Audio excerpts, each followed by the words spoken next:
Hey, everybody, and welcome into episode 2 of Movies with Mike, presented by That Movie Show. I am Mike Wendt, and today I'm going to be talking about Rob Zombie's 3 from Hell. I saw night 2 of the Fathom Events screening last week. It came out September 16th, which was a Monday, and it's an interesting release with 3 from Hell.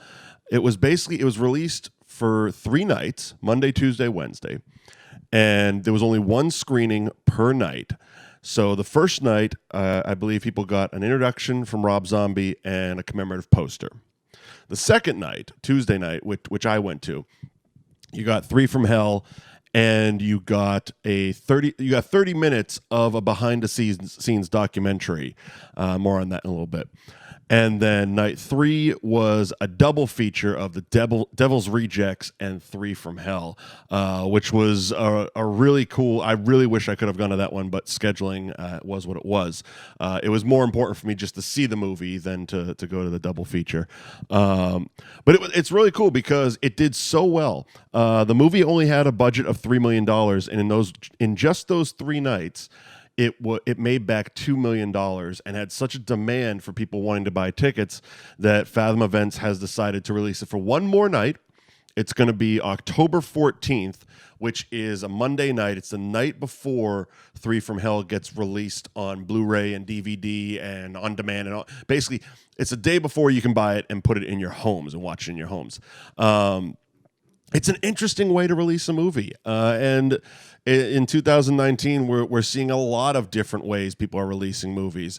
This was one of those movies that you're like, when I heard it wasn't getting a wide theatrical release, I'm like, oh, so it's got to be, Netflix is going to pick it up, or this or that or the other thing. But it's kind of cool. It makes it kind of unique.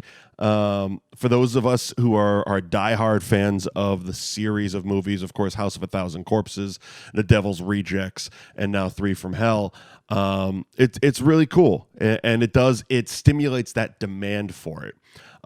It's also, in this day and age, really tough for a smaller movie to first of all make back its money, but second of all make a dent in the box office when you're competing with the likes of the major studios like Disney, having all these Marvel movies coming out, and if you're not a big giant blockbuster type of movie, you'll do okay. You'll do okay, but especially this time of year. It's the tail end of summer, heading into fall, and 3 from Hell. I mean, I think for this movie, it's going to do better releasing it this way than it would had they released it wide in theaters and then tried to hold on to it for a month or two, and then followed up with the home video release. But this way, because of diehard fans, it's a couple weeks from Halloween. Everybody wants to get their horror movie fix in October, and putting a brand new horror movie, kind of, I'll get to that in a second, horror movie in homes 2 weeks before Halloween, I think is a really smart move by the distributors. Now what I mean by kind of a horror movie. I went to see it with my brother, and both of us are huge horror movie fans and really big fans of this series, especially Devil's Rejects. I thought it was a great film, and I still to this day say the ending of Devil's Rejects, when they're driving the car and Freebird is playing, it's an amazing ending. It's one of those like perfect blends of music and cinema, and I don't know, it's one of those really great movies that I always go back to, and I'll always be able to rewatch and enjoy. And 3 from Hell follows that, but we were talking, my brother and I, after the movie, and we're like, well, it wasn't really a horror movie, but it was really violent. It wasn't a comedy, but there were funny parts to it. He said the only way to describe it was it's just a real dirty movie. And in my opinion, it feels very much like an exploitation film. It feels like one of those old exploitation films of the 70s, where it's kind of a road movie. It's kind of an action movie. It's a very violent movie, but it's also kind of funny. It's a gritty movie. It is a dirty movie. You know, there's a bit of nudity. There's quite a bit of nudity in it, but it's not like we've described on that movie show before, especially last October when we were talking about the nudity in horror movies and the difference in nudity in horror movies. And this is definitely not happy nudity. It's not sexy nudity by any stretch of the imagination. But the movie was good. It was definitely good. They kept it tight. It's 2-hour long movie. So it doesn't run too long. It didn't feel like a long movie. I'm doing all this before I jump in the spoilers for the back end of this. I would say if you're a fan of this series, try to go see it in the theater, because it's just a cool experience. Because when Avengers Endgame came out, and we were at because the radio show is sponsored by Showcase Cinemas, we helped out they were doing a 22 movie Marvel marathon. It was a 3-day event where you'd get a ticket and you basically camp out in a movie theater. And you start at Iron Man and you end at Endgame. And we did it. Sure we did. We popped in and out. But I was there with that group for Endgame. And watching that movie with that group of diehard fans was so cool. It was almost like a sporting event. I mean, people were jumping out of their seats. They're cheering, they're clapping, they're whooping it up. And that was a very similar experience watching 3 from Hell with the audience that we watched it with, because these are the diehards. These are people. This isn't a casual Saturday evening dinner and a movie. What are we going to go see? These are people who it was important to them to go out and see 3 from Hell on the big screen. So if you're even a little bit of a fan and you're like, man, I really wish I could see that in the big screen, October 14th, I highly suggest checking it out. It's definitely going to be a day one Blu-ray buy for me. Yeah, so it was good. It was good. Without any more spoilers, without any more non-spoilers. So let's just jump right into spoilers, okay? The big one, what a lot of people talked about in the promotional material, the trailer, the poster, every step of the way, was Sid Haig's involvement in the movie. Because in the trailers, he's not really in it, and he's not one of the 3 main sets of eyes on the poster. He was on the poster, but he was in a very small little box in the bottom. So a lot of people questioned his involvement. Now, obviously, it's September 25th, 2019. We found out this past weekend that Sid has passed away, and this was his final appearance on film. And the documentary, the portion of the documentary that was attached to night 2 of 3 from Hell, Rob Zombie went into a little bit of detail with that, where he explained that his original script and his original intention was to have Captain Spaulding throughout the movie. Captain Spaulding, Baby, and Otis were the 3 from Hell. And there was, snippets of the original script flashed on the screen during the documentary, it was like 30 minutes of a much longer documentary. So I'm sure when it hits Blu-ray, there's going to be like a full 3-hour documentary. That's usually how Rob does it. He did it with the Halloween movies. He did it with Devil's Rejects. The documentaries making ofs are usually longer than the movies themselves.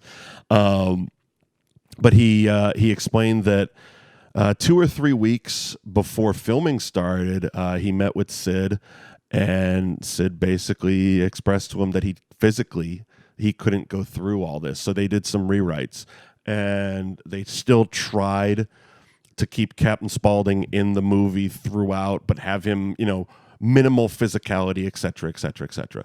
And as it got closer and closer, Rob met with Sid and realized that even that wasn't possible. So then he basically had to rewrite almost the entire story, and figure out how to work Captain Spaulding in without having him in the movie.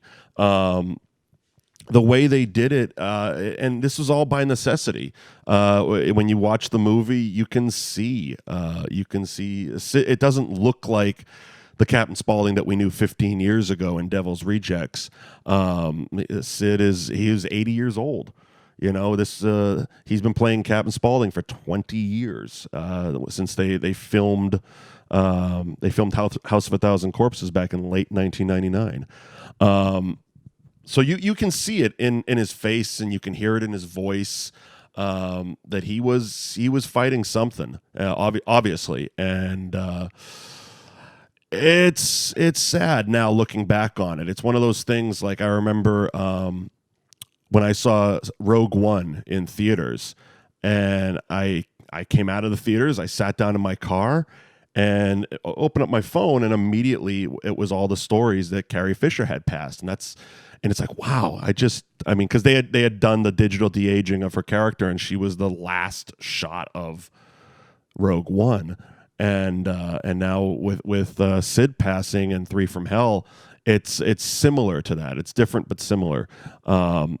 Seeing someone, knowing that this was his final appearance, it's really odd, it's strange, it's heartbreaking, but it's also he went out playing Captain Spaulding, for lack of a better term. I mean, this is a character that defined the last 20 years of his life and career, and he's a guy who worked for over 50 years. He was a working actor for over 50 years.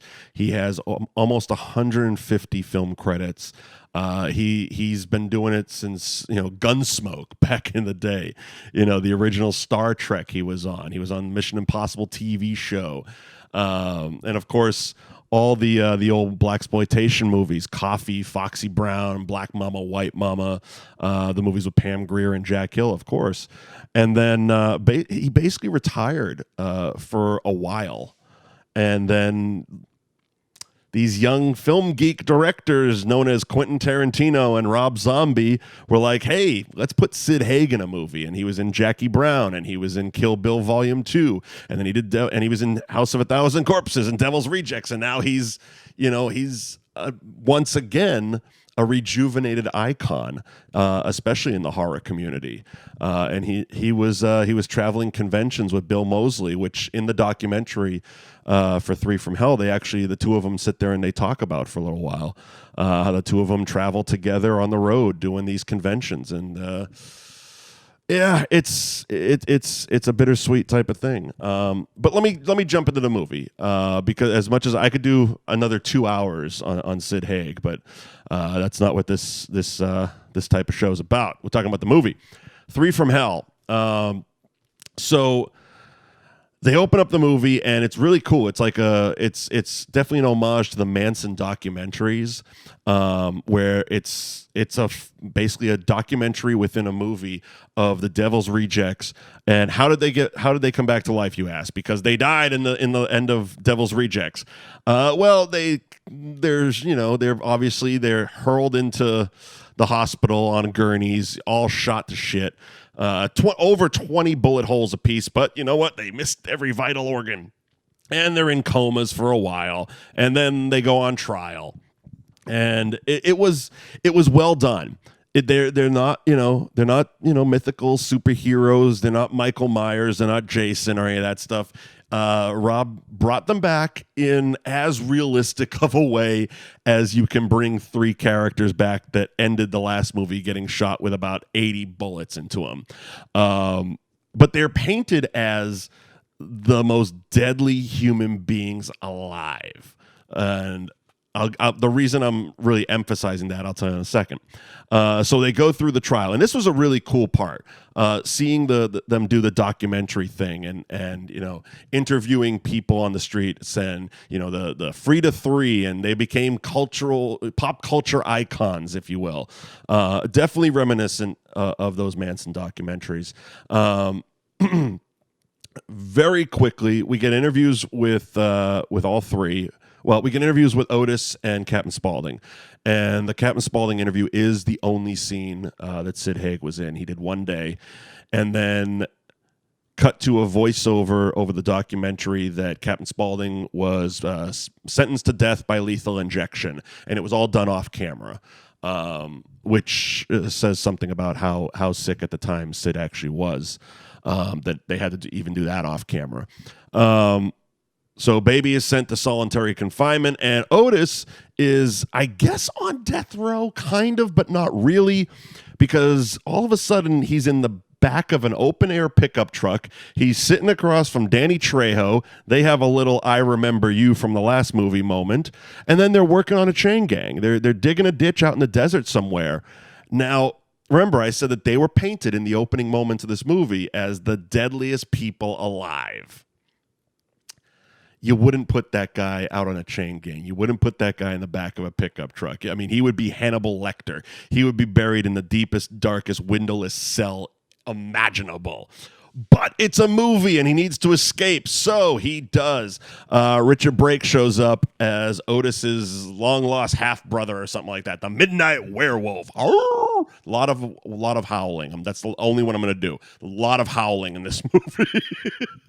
But another family member shows up. Yeah, it's Richard Brake, of course, he was in 31. He was in Rob Zombie's Halloween 2.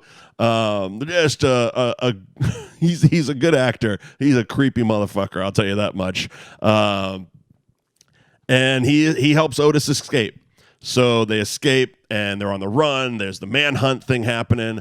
The warden, another lovely sleazy character from Rob Zombie's roster of actors. Let me pull his name up because Jeff Daniel Phillips, who again was in 31. He was in Lords of Salem. Immediately recognizable, but great character as Warden Virgil Dallas Harper. Just a sleazy dude with a sleazy mustache. And so they got the manhunt going because the warden was made to look like an ass by Otis and his brother, the Midnight Werewolf, Wilson Foxworth Coltrane, a.k.a. Foxy. The names are wonderful. God bless Rob Zombie and his naming of characters. And so we come across, we get their, of course, signature removal of a face while they're on the run because a couple of hillbillies on the militia team find Otis and they find Foxy and they hold him up at gunpoint, they hold Foxy up at gunpoint and they're like, what's going to happen here? We're going to take you in. We're going to do this. We're going to do that. And we're going to get the reward. Well, guess what? Shotgun, face, and then the other person's face gets cut off. It's lovely. And then they go to the warden's house. And they abduct the warden and his wife and their dinner guests for the evening. And it's all a plan to get Baby out of prison. And it also includes just a weird as hell scene where Clint Howard shows up as a clown. And this was a giant, like, what the hell's going on type of moment for me. Because it was never explained. There was not even a single explanation for why Clint Howard's clown shows up at the warden's house at like midnight with balloon animals, like he's there for a child's birthday party, but it's midnight. He brings the door and is just like, eh. Now again, putting aside that question, it's a funny and violent and just overall creepy scene. But yeah, there's no explanation for the clown other than there's a clown that, shows up and gets killed. So Otis gets the warden to spring Baby. And she's going through, she's in prison, of course. And Dee Wallace is playing this real bitch of a sadistic guard, like real like rough women in prison type of guard, and she's having Baby get into like gang fights and stuff like that, trying to get Baby killed. Doesn't succeed. She ends up getting killed. Baby kills her in the warden's office during the escape. We get back, and when we get back to the house in the morning, there's just gross, bloody bodies everywhere. One of the dinner guests, the guy who was over for dinner, he's shot in the gut laying on the ground. His wife is naked with blood all over her. Clearly Otis has been having a fun night. The warden's wife is sitting on Foxy's lap there, and she's not having a good night either. And then they show up, and of course all hell breaks loose. Baby shows up. She's goofy as a shithouse rat, and there's a dead clown on the couch. And then the naked woman jumps up, runs out of the house. Okay, as you do. Baby hauls off chasing her with a big-ass knife. And a funny moment because she catches up with her and starts just basically stabbing and gutting her, and it's bloody all over the place in the middle of this residential neighborhood. Baby looks across the street, and there's this elderly woman with an oxygen tank just sitting on her front lawn and gives her a wave. It's like, all right, I guess we got to get the hell out of here. So she does. They kill the rest of the people in the house. Really funny laugh out loud moment in the theater was the warden tried to sneak a gun back into the house. He ends up shooting his own wife. Hilarious. So the three from hell, which was a convenient way to reframe the nicknames, because Spaulding, Baby, Otis are still referred to in the movie as the Devil's Rejects, but now Otis, Baby, and the Midnight Werewolf are referred to as the three from hell. Okay, I'll buy it. They got some really cool news reports with the likes of Tom Papa playing news reporters and stuff like that. It's pretty cool. During the escape, Otis killed Danny Trejo. That's important. Trejo is playing Rondo from the Devil's Rejects. So they're on the run. They're at a motel. That doesn't work out. Baby kills a dude, carves his face up. It's a whole bloody mess. So they get on the run again. And they get to Mexico. And they check into this real shitty motel, which of course is, a haven for the likes of the Devil's Rejects, or the three from hell now that they're referred to. And instantly, the shady proprietor of this hotel or motel, I'm missing his name, but he's a recognizable character actor. He was one of the valets in Ferris Bueller's Day Off. I'm trying to find his name. Not that it really matters at this moment while I'm doing these quick reviews. I can't find it at the moment. But he was one of the valets, and that's exactly how I recognized him from when Ferris pulls up in Cameron's father's car, and he throws the keys. He's like, "You speak English?" And I goes, "What country do you think this is?" That guy.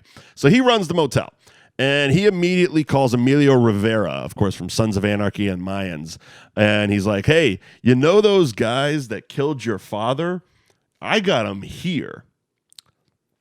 Again, they could have said brother, they could have said cousin, but the age gap between Danny Trejo and Emilio Rivera is a bit too close for a father-son relationship, unless Danny Trejo is the best-looking 90-year-old on the planet, because Emilio's got to be in his 50s.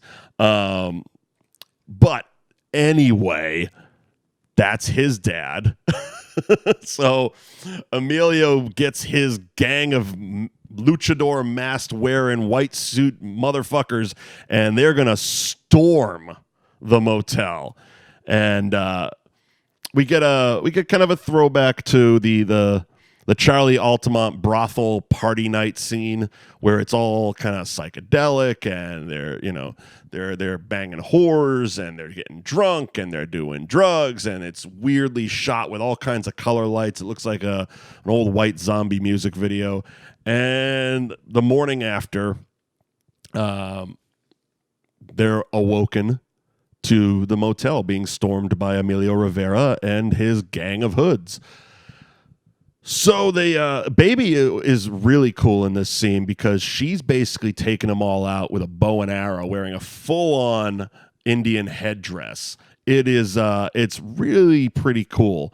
The fact that she doesn't ever once pick up any of the random machine guns that the guy she's killing keeps dropping I had a problem with, but it was also explained in the documentary that she basically getting arrested and going to jail and solitary confinement really sent her, like, she was already, cuckoo's nest. Well, she's now beyond the cuckoo's nest. She is way past fuck it. But they get captured, and the biggest of the baddest of the luchador crew, I forget exactly what they're called, he's got to fight Otis. No guns, me and you, and machetes. Okay, cool. So they're having a machete sword fight there. And they're going around and round and round. A big fight, lots of blood everywhere. And they get Foxy. I'm just going to keep calling him Foxy. Midnight Werewolf, W. Foxworth Coltrane, Foxy, Richard Brake's character. And Baby, they get freed by Pancho Moller. He was the little person actor from 31. He played the little Nazi in 31, little Spanish Nazi in that one, if you remember. He has a couple great scenes with Sheri Moon Zombie in this, where they get high and have breakfast. But he frees them, and he gets them a gun because she makes friends with him, and guess what happens? They kill everybody. They kill everybody. And they get Emilio Rivera. And they put him in one of the coffins that was meant for them because he had 3 black coffins there. They put him in a coffin, and they burn him alive. It's a pretty good burn, actually. I'm not going to lie. It's a pretty good burn for a movie. And then they walk back into the motel and roll credits. So what I'm asking is, now are the 3 from hell just the de facto proprietors of this shoot 'em up motel in Mexico? They definitely left it open if Rob Zombie feels the need or the want or the desire to continue this story. It's definitely left open with these 3, with Sheri Moon Zombie, Bill Moseley, and Richard Brake. They could definitely continue on this path. And the fact that it's making money, 3 nights, $2 million with demand for a 4th night, and it's going to hit home video, and I'm sure it's going to sell. I'm sure it's going to do well. I think it wouldn't surprise me. Let me put it that way. It wouldn't surprise me if in another 2-3 years tops we get a follow-up to this movie. But yeah, so that's my quickie review here on Movies with Mike, presented by That Movie Show for 3 from Hell. If you're a fan, I suggest trying to get tickets on October 14th. See it in the big screen with that crowd, because it has a different feel when you're with diehard fans of this movie. If not, pick it up on October 15th. You will enjoy it. It's definitely going to be a day one buy for me when it hits Blu-ray.